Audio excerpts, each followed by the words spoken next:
Сайн уу? Миний шинэ бичлэг тавтан морил. Би өнөөдрийн бичлэгээрээ Австрали байдаг сонирхолтой үйлчилгээ, сонирхолтой бизнесүүдийн талаар ярих гэж бодлоо. Хэрвээ та Монгол байдаггүй боловч Австрали байдаг ямар сонирхолтой бизнесүүд байна, ямар үйлчилгээнүүд байна гэдэг талаар сонирхож байвал энэхүү бичлэгтээ хамт байгаарай. Тэгэхээр би өмнө нь Австрали ирэхээс өмнө зөвхөн Монголд амьдарч исэн. Ямар нэгэн өөр оронд урт хугацаагаар өртөөсөн амьдарч үзээгүй байсан. Яг өөр орнууд руу би аялж исэн боловч аялж байгаа хүмүүс чинь зүгээр жуулчдын очдог гой газруудаар яваал тэгээл харьцдаг штэ тий. Яг тэр шиг л явж исэн. Тийм болохоор яг миний гадаадад амьдрна гэдэг туршлага бол цоо шин байсан. Дээрээс нь би Монголда бүх насаараа амьдарч байгаад ингээд анхны ирсэн гадаад орн нь Австрали байсан учраас ч тэр бүх зүйлсийг ингээд Монголтойгоо харьцуулаад манай Монголд ч ийм байдаг штэ. Гэтэл Австралид ийм байд юм байна. Эсвэл Монголд ийм байдаггүй байтал Австралид байд юм байна ч гэдэг юм уу. Бүгдийг дандаа ингэж харьцуулсан нүдээр ингэж хараад идэг ус аахгүй юу. Тэгээ надад зөндөө олон ийм сонирхолтой зүйлсүүд ажиглагдчихсэн. Тэрний нэг нь Австралид байдаг энэ бизнесүүд, Австралид байдаг үйлчилгээнүүд байсан. Одоо энд дурдах бизнесүүд болохоор бүгдээрээ ямар нэгэн байдлаар надтай холбоотой би яаж явж байгаад ч юм дээ ямар нэгэн байдлаар тухайн бизнесүүдийн талаар мэдчихсэн бизнесүүд байгаа байхгүй юу. Мэдээж миний ярих байгаа энэ бизнесүүд надад сонирхолтой санагдчихж байгаа боловч өөр хин нэгэнд сонирхолгүй ч юм уу эсвэл наад ч угаасаа хаасаагүй байдаг бизнес штэ гэж бодогдчихж магадгүй. Тэгэхээр хэдүүлээ надад сонирхолтой санагдсан Австралид байдаг бизнес болон үйлчилгээнүүдийн талаар хамтдаа ярилцгаая. За хамгийн ихнийх нь Curbside-тэй холбоотой нэг бизнес байна. Curbside гэдэг нь юу юм бэ гэхлээр Австралид байдаг дүүргүүд жилдээ нэг удаа 7 хоногийн турш гэртээ байдаг одоо өөрсдийнхөө хэрэглэхгүй эд зүйлсийг одоо том хэмжээтэй ч гэж болно, жижиг хэмжээтэй ч гэж болно. Тэр бүх зүйлүүдийг ингээд гудамжинд гаргаад тавьчихдаг. Яагаад гэхээр тэр том хогнуудыг ачуулахын тулд нэг бол мөнгө төлдөг, нэг бол ийм жилдээ тодорхой хэмжээний ачуулах эрх өгчдөг. Тэр эрх нь хэрвээ дууссан байх юм бол ингээд өөрсдөө мөнгө төлж ачуулт юм байлээ. Тэгэхээр магадгүй тэр эрх нь дууссан ч юм уу эсвэл зүгээр жилдээ нэг цуглуулж байгаа хүмүүс том аврын хэмжээтэй өөрсдийнхөө хэрэглэхгүй зүйлсийг гудамжиндаа гаргаад тавьчихдаг. Тиймгүүд тэр гаргаж тавьсан эд зүйлсээс нь хүн хэрэглэх боломжтой зүйлсийг зарим нэг хүмүүс өөрсдөө түүж аваад тэрнийгээ вебсайтаар ч юм уу эсвэл фейсбુકийн маркетплейс дээр тавиад зарчдаг. Тийм нэг сонирхолтой үйлчилгээ байд юм бэлээ. Би энэ үйлчлэгийг яаж мэдсэн бэ гэхээр манай их сургуульд нэг нэтгэг оюутан байсан. Тэр болохоор найзуудтайгаа ингээд том машинтай. Тэгээд машиндаа суулгаад нөгөө нэг ийм curbside болж байгаа дүүргүүдээр яваад хэрэгтэй юм юу вэ гэдгийг цуглуулж аваад тэгээд Facebook дээр зардаг гэж ярьжсэн байхгүй юу. Тэгээд би ийм бизнес байдгийн биш дээ гэд мэдчихсэн. За хоёр дахь сонирхолтой бизнес нь юу вэ гэхлээр энд ямар нэг бүтээгдэхүүнээр дагнсан одоо бүтээгдэхүүн орцоор дагнсан тийм бизнесүүд зөндөө байдгийн байлээ. Жишээ нь гэх юм бол би нэг тэмээний одоо аж ахуй дээр очижсэн байхгүй юу. Тэгэнгүүт тэр тэмээ унуулна, тэмээтэйгээ хамт зураг авахуулна. Тэгээд нэг хажууд нь ресторан, дэлгүүрээ дээр байгаа. Тэгэнгүүт тэндээ тэмээтэй холбоотой бүх хоол хүнс одоо гоо сайхны бүтээгдэхүүн бүх зүйлс байна. Тэмээний махаар хийсэн хоол байна. Эсвэл тэмээний одоо сүүгээр ингээд гаргаж авсан гоо сайхны бүтээгдэхүүн байна. Тэмээний сүүгээр хийсэн зайрмаг байна гэх мэт тэмээтэйгээ дагнсан, тэргүүгээрээ дагнсан бүх төрлийн бүтээгдэхүүнүүдийг зардаг. Дахиад нэг үйлчлэг нь юу вэ гэхэлэр энд Ginger Factory гэж байдаг. Тэнд яадаг вэ гэхэлэр цагаан гаатай холбоотой өстө бүх төрлийн юм байдаг. Цагаан гааг одоо хэрхэн үйлдвэрлэдэг гэдэг одоо жүжигчилсэн тоглолт хүүхдүүдэд зохион байгуулж гин. Эсвэл цагаан гаагаар хийсэн жигмнэгний хувцас өмссөн хүмүүсийн хүүхдүүдтэй зураг авахулж гин. Тэгснээ цагаан гаагаар хийсэн янз бүрийн идэж уух зүйлс байна, хоол хүнс байна, ундаа байна. Ер нь бүх төрлийн зүйлс байна. Тэр factory дээр буюу тэр үйлдвэр дээр очиод хүүхдүүдтэйгээ нэг өдрийг бүхэлд нь ингээд өнгөрөөхөд айгүй тохиромжтой. Зөвхөн ингээд том хүн очиод авах шаардлагагүй хүүхдүүдтэйгээ гэр бүлээрээ очиод тэндээ хүүхдүүдэд тоглуулад янз бүрийн үзвэр үйлчилгээ бас үзэх боломжтой тийм газар байт юм бэлээ. Тэгээ манай монголчууд ч гэсэн ямар нэг бүтээгдэхүүнээрээ ийм зүйл хийгээд хүүхдүүдтэйгээ ч юм уу гэр бүлээрээ өөрсдийнхөө чөлөө цагаа өнгөрөөх нэг юм сонирхолтой газар нээвэл гоё юм болов уу гэж бодогдчихсэн. За дараачийн нэг сонирхолтой үйлчлэг нь болохоор би дөнгөж Австралид ирээд мэдчихсэн. Манай сургуулийн нэг хүүхэд яг энэ үйлчлэгийг хийдэг байсан байхгүй юу. За тэр нь ямар үйлчлэгээ вэ гэхлээр энд нэг DoorDash гэдэг аппликейшн байдаг. Тэр нь хоол хүргэлтийн аппликейшн байхгүй юу. Тэрнээс гадна ийм хүнс хүргэлтийн бас үйлчлэгээ байдаг.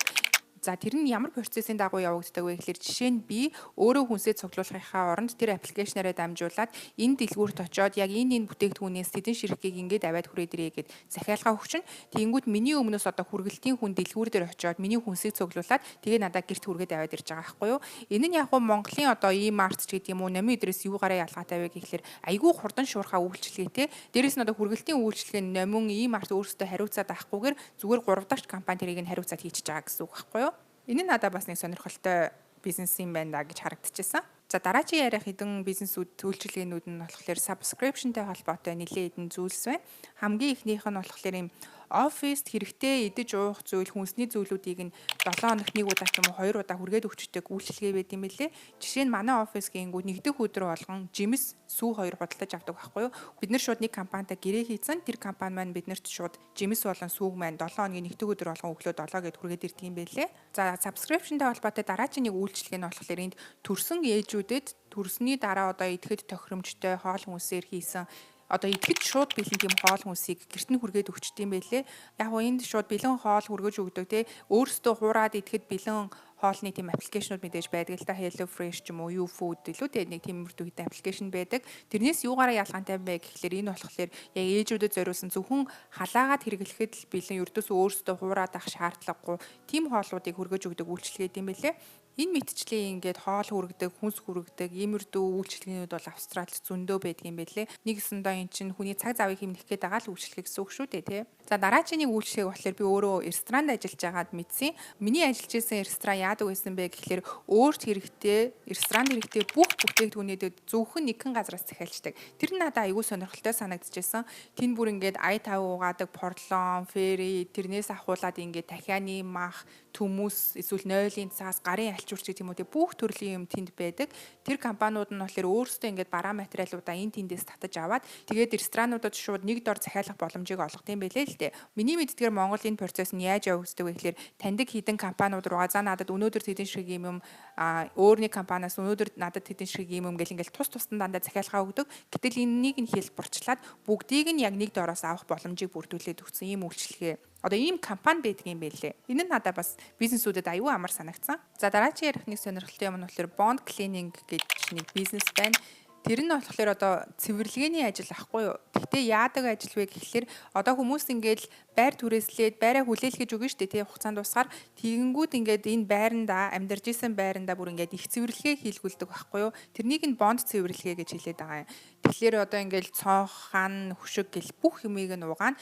Би Австралид хамгийн анх ирчээд ийм цэвэрлэгээний ажилд явж үзчихсэн байхгүй юу. Тэгжиж би яг энэ бонд цэвэрлэгээ гэж ийм юм байдгийн байна да гэдгийг нь мэдээж авч ирсэн. Тэгээ Монгол байдаггүй нэг төрлийн цэвэрлэгээний үйлчилгээ болохоор надад бас их сонирн санагдчихсан. За дараагийн үйлчилгээ нь болохоор Airbnb-гээр одоо байраа одоо хүмүүс түрээсэлж байгаа гэх юм уу да. 1-2 хоногор ч юм уу 7 хоногор хүмүүс байраа түрээсэлж байгаа шүү дээ. Тэр үйлчилгээг нь одоо менеж хийдэг, удирддаг, цэвэрлэгээг нь хариуцдаг тийм үйлчилгээ бизнес байдаг юм байлээ. Тэр нь яаж явагддаг вэ гэхээр би одоо байртай хүн байлаа гэж бодоход тухайн компанид миний байрыг хариуцаад яваа. Би тэгтээ Airbnb-гээр ингээд түрээслүүлмээр байна гэд хэлчихсэн юм байлээ. Тэгэнгүүт тухайн компани нь манай байрыг одоо хүмүүст ингээд Airbnb гэхэд бэлэн болгож тохижуулна. Тэгэнгүүтлээ манай байрын зургийг нь аваад тэр Airbnb дээр тавина. Хүмүүс орж ирснийхэн дараа цэвэрлэгээг нь хийн. Хэрвээ хүмүүс ингээд янз бүрийн юм асуух юм бол тэр болгонд нь хариулна гэх мэт бүх үйлчилгээг нь хариуцдаг юм байлээ. Тэгэнгүүт би түрээсийн мөнгө авахаас гадна түрээсийн мөнгнөөсөө тодорхой хэмжээний хувийг нь тэр Airbnb менежмент компанид бол өгчдөг юм байлээ. Манай Монголд болохоор Airbnb-ний хөгжүүг юм шиг надад санагдаад байдгийн. Би тэгтээ яг сайн хэлж мэдэхгүй байна л та зүгээр надад тэгж санагдсан.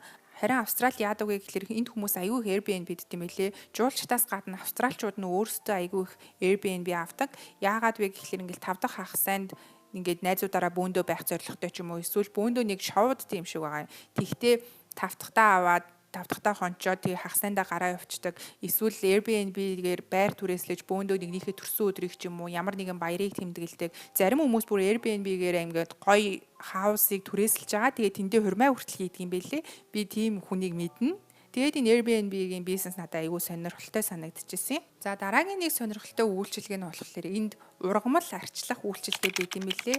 Би энийг бас яаж мэдчихсэн бэ гэхээр манай офис дээр нэг амар гоё ургамал гэдэг байхгүй юм том. Тэгээ би энийг одоо хийн услалт юм бол доо би нэг услах хэрэгтэй ч юм болов ус нь ингээд хөрснө хуурай байна уугүй юу гэд заримдаа ингээд шалгадаг байсан байхгүй. Тэнгүүд ингээд дандаа устай байгаад идэг гэсэн. Тэгжсэн чинь нэг өдөр анзаарч исэн чинь гаднаас ингээд баахан багажтай хүн орж ирснээ юу ч дуурахгүй тэр ургамлыг зүгээр ингээд баахан арчлал тоосыг арчаал хэрэгтэй хэрэггүй юмнууд ингээд хайчлал ус мус хийснээ тэгээ яваад өгчтэй. Тэгээ би тэндээс нь ийм ургамлыг ингээд арчилдаг үйлчилгээ хүртэл байд юм биш үү. Манай офис болохоор өөртөө арчлахын ажиллахаа оронд юм ургамал арчилдаг үйлчилгээг нь авсан юм байна. Тэгээд ингээд энэ хүмүүс нь ирээд услаад идэх юм байна да гэдгийг би тэгж мэдээж авч ирсэн. Надаас энэ аягүй сонирхолтой санагдчихсан. Тэгээд би яг энэ үйлчилгээг харангуудлаа ямар хэрэггүй юмд одоо мөнгө өрдгийг гэж жоохон бодчихсон. Гэхдээ би ургамал арчилж үзээгүй болохоор хэр хэцүү гэдгийг сайн хэлж мэдэхгүй л юм л да. Магадгүй ургамал арчлах нь өөрөө их ур чадвар шаарддаг учраас ийм үйлчилгээ авдаг юм болов сайн хэлж мэдэхгүй байна. За дараагийн нэг сонирхолтой бизнес нь болохоор энд гэрийн тэжээмэл амьтдуудад зориулсан юм салон, өдөр үнжүүлэх тиймэрхүү юмнууд байдгийн байлээ. Би энийг яг хөө ингээл Америкийн кино ч юм уу эсвэл Холливуудын одоо тэглээ инглээ гэдэг мэдээнээс бол уншижсэн л та. Гэхдээ би энд ердөөсөө тийм түгээмэл байдаг гэж огт бодоагүй. Манай ажлын охин ингээл заримдаа яриаг нь сонссонгууд ингээд би day care-с одоо өдөр үнжүүлэхээс нохоогоо авахаар явлаа. Эсвэл нохоогоо өдөр үнжүүлэхдээ өчөөд ирлээ. Би амралтын өдрүүдээр нохоогоо салаанд оруулсан гэж мэгээд иймэрхүү юм яриад байдаг байхгүй. Тэгэнгүүт надад би өөрөө бас амтангүй учраас ч тэр юм уу надад айгүй сонирхолтой санагдчихсэн. Нэмээд нэг сонирхолтой юм хэлэхэд би нэг кофе шоп орох гээд алхаа явж исэн чинь миний ордог кофе шопын яг хажууд нь нохоонд зориулсан юм зармиг зарна гэсэн тийм самбар байсан ахгүй юу, нохооны зармиг байдаг гэд. Тэгээ би өөрөө нохоогүй ер нь муургүй болохоор ч тэр юм уу иймэрдүү огт сонирхдаггүй. Тэгээ би нохоон зориулсан зармиг байна гэж огт бодоагүй. Тэгсэн чинь тийм зармиг хүртэл хийж зардаг юм бэлээ. За дахиад гэрийн тэжээмэл амьтантай холбоотой нэг сонирхолтой бизнес байна. Тэрний юу вэ гэхлээр ийм кофе шоп байгаа. Гэхдээ тэр кофе шоп дотроо нохоотой эсвэл мууртай хүмүүс ингээд тэндээ хоолунд идээд кофе уунгаа амьттай ингээд тоглолдог ч юм уу эсвэл тэдрийг илж таалдаг ч юм уу тиймэрдүү нэгсэндээ үйлчилгээ авах боломжтой байдаг юм байлээ. Тэр кофены болонгууд шууд оронгууд ингээд зүгээр амьтдад хүрэх боломжгүй. Эхлээд би $20 ч юм уу юм төлбөр төлнө. Тэгжиж дотор нь орчоод амьтдтай хүрэх боломжтой. Тэгээд хоолунд авч иддэг тийм бизнес байт юм байлээ. Яг хөө ингээд наа чи грин тэжээмэл амтангууд тэгсэн ирнэ ингээд амтан тайртай амтан ингээд тэрвэрч мэврэх дуртай тийм хүн байх юм бол өөрөө заавал амтан тэжээхгүйгээр тэр кофе шопт очоод заримдаа ингээд нэг хит илж тэрвэрч мэвэрж яагаад явчих юм бол надаас хөөрхөн санагдаад байсан. За хамгийн сүүлийн сонирхолтой бизнес санаа үйлчлэгээрээ. Гэтэ энэ яг бизнес санаа үйлчлэгээ хийхээ яг алинд нь орохыг би сайн хэлж мэдэхгүй байна. Ямар ч байсан надад амар сонирхолтой санагдчихсан. Бас би энэ үйлчлэгээнийхээ талаар мэдэх үйл явц нь надад амар хөвгөлтэй байсан аахгүй. Тийм болохоор би яг энд оруулъя гэж шийдсэн. За энэ нь юу вэ гэхлээр horse therapy гэдэг нэг юм байна. Би энийг яг яаж мэдчихсэн бэ гэхлээр би нэг цэвэрлэгээний айл цэвэрлэлтэйг ажил хийдэг гэсэн аахгүй юу. Тэгээд нэг айлаас нөгөө айл руу захиралтайгаа ингээд машин суугаад явж исэн. Тэгтээ яг нэг тийм хотын төвөөс нэлээд зайдуу тийм жоохон хөдөө маягийн газар явж исэн байхгүй юу. Тэгсэн чинь 3 ширхэг нэг юм морь ингээл өвсөдөл бэжсэн. Тэгэхээр би эвэдээ 3 морь хавар халуунд ингээд баг юул хийгээд бэж идэх юм бол доо гэл нэг захиралтайгаа тиймэрдүү юм ярьсан.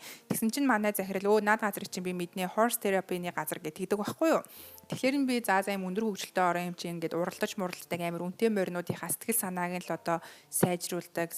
Мориныхоо сэтгэл санааг нь застдаг юм байх та ямар сони юм бэ гэж би бодсон байхгүй юу. Тэгэхээр би лавшруулад асуусан ингээд морины сэтгэл санааг засаад ах одоо юу байдаг вэ наа гэж асуудаг байхгүй. Тэгсэн чинь үгүй ээ морины сэтгэл санааг засах бишээ. Энэ моринууд нь өөрсдөө одоо хүний сэтгэл санааг нь застдаг юм аа гэж надад хэлсэн байхгүй юу. Тэгэхээр нэг өсөндөө ингээд одоо зураг зуруулаад хүний сэтгэл санааг засдаг нэг тийм төрлийн арга байдаг штэ. Яг тэрэн шиг ингээд хүнийг морьтой харьцуулаад, морьтой ойрхон байлгуулад, тэгээд мориор дамжуулж хүний сэтгэл санааг эмчилдэг тийм л үйлчилгээ байсан юм байлээ. Тэгээд би урд нь ердөөсөө ийм морьтой холбоотой сэтгэл засын арга байдаг гэдгийг огт мдээгүй.